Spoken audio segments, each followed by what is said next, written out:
At 9 p.m. on December 18, 2025, deep within Ukrainian-held territory near the border, with Russia's Bryansk region, a secretive launch operation began. Under the cover of a moonless night, teams from Ukraine's main Directorate of Intelligence, or GUR, and special drone units activated hundreds of long-range kamikaze drones. These weren't your average hobbyist quadcopters.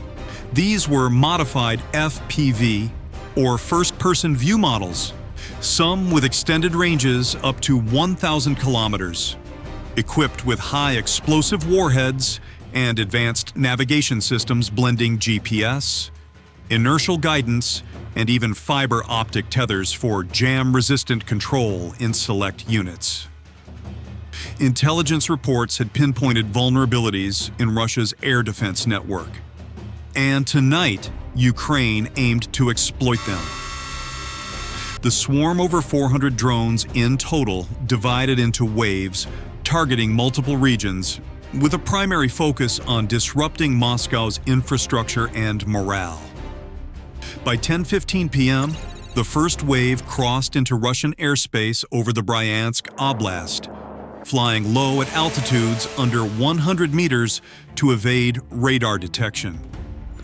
Russian border sensors picked up faint anomalies, small, fast-moving objects skirting treetops, but dismissed them initially as possible wildlife or glitches amid ongoing electronic warfare drills. Ukrainian operators monitoring from bunkers via encrypted Starlink feeds guided the drones using decoy tactics. Smaller, cheaper units broadcasted fake electronic signatures to mimic larger aircraft, drawing early fire from Russian Pantsir S-1 systems.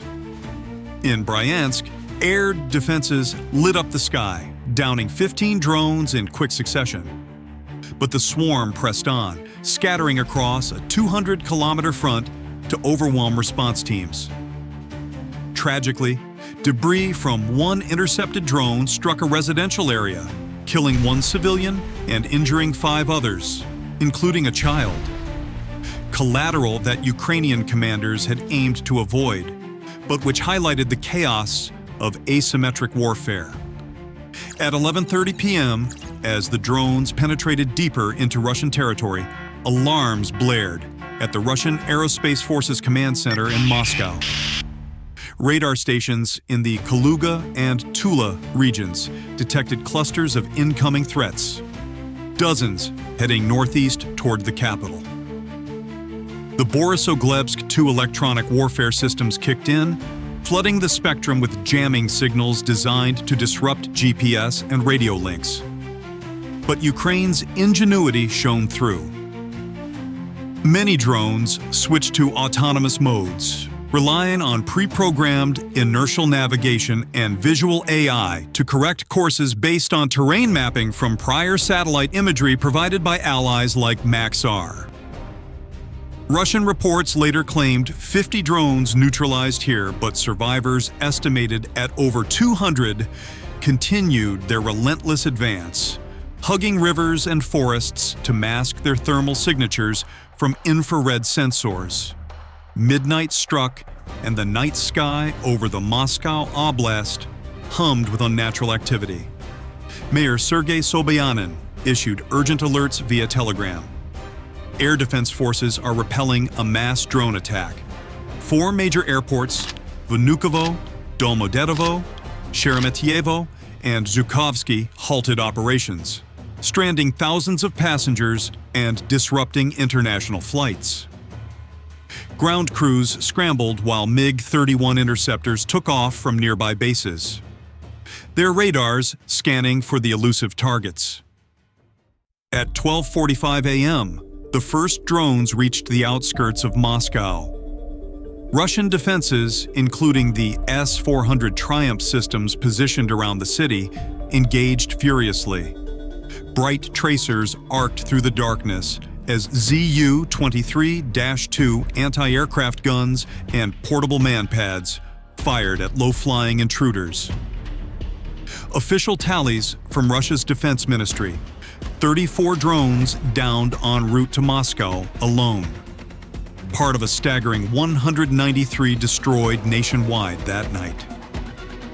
But not all were stopped. At 1:10 a.m. in the Ramenskoye district, a quiet suburb southeast of the Kremlin, a cluster of drones breached the inner defense ring. Eyewitnesses reported explosions and flashes with air defenses actively engaging threats amid the chaos. Ukrainian sources confirmed the strikes aimed at logistics hubs supporting Russia's war effort, not civilian areas, but the fog of war blurred lines. By 1:45 a.m., the intensity peaked inside Moscow proper. Drones evaded interceptors by flying perilously low, skimming power lines at just 50 meters, echoing tactics seen in earlier Ukrainian operations. Russian Pantsir crews claimed credit for downing many mid-flight, but footage from civilian phones showed the damage, twisted metal, and flickering outages across neighborhoods. The total human toll in Moscow's suburbs. No confirmed injuries reported for this specific night, though similar attacks in recent days, like on December 16th, had caused casualties, mirroring the ongoing risks. At 2:30 a.m., as the swarm's remnants scattered, Russian electronic warfare escalated.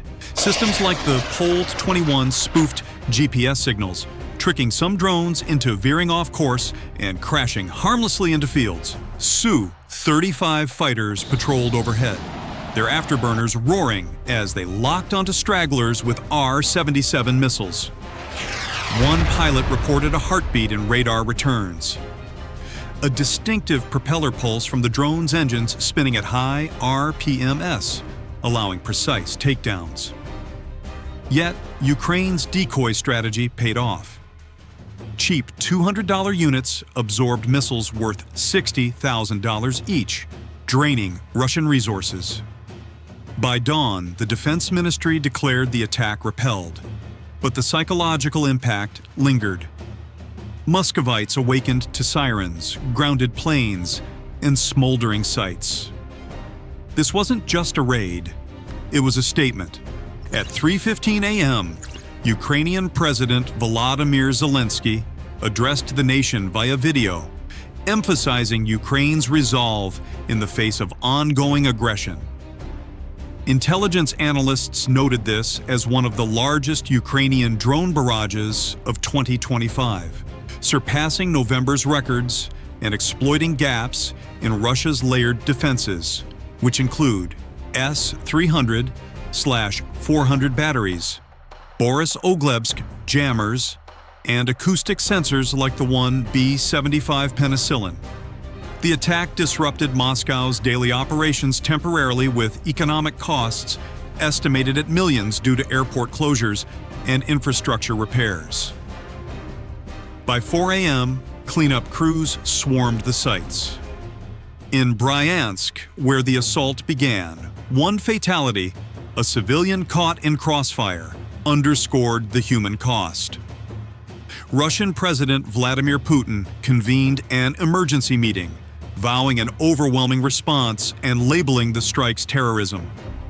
Yet, military experts highlighted vulnerabilities.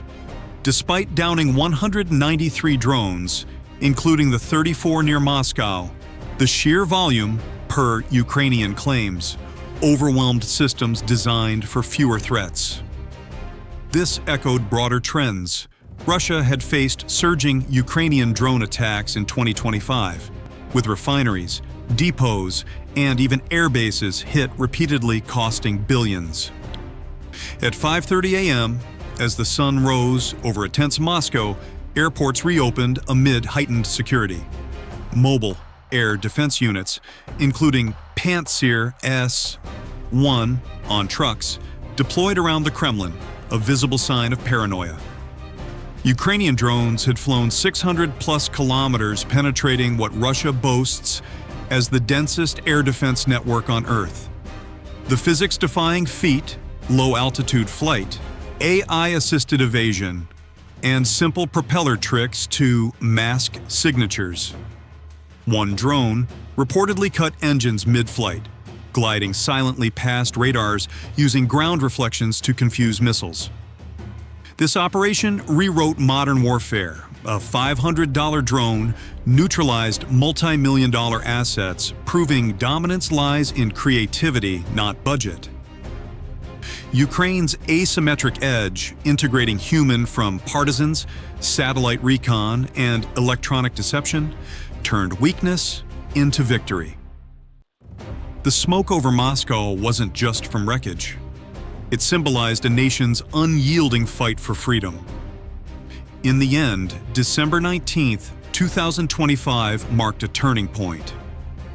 Russia's southern and western fronts felt the ripple, disrupted supplies, shaken morale. For Ukraine, it paved the way for potential counteroffensives, showing even the heart of the enemy is vulnerable. Thank you for watching this deep dive into one of the most audacious strikes of the war. If this content gripped you, smash that like button, subscribe for more real-time analyses, and share to spread the truth. Your support fuels our mission. Stay vigilant. See you in the next video.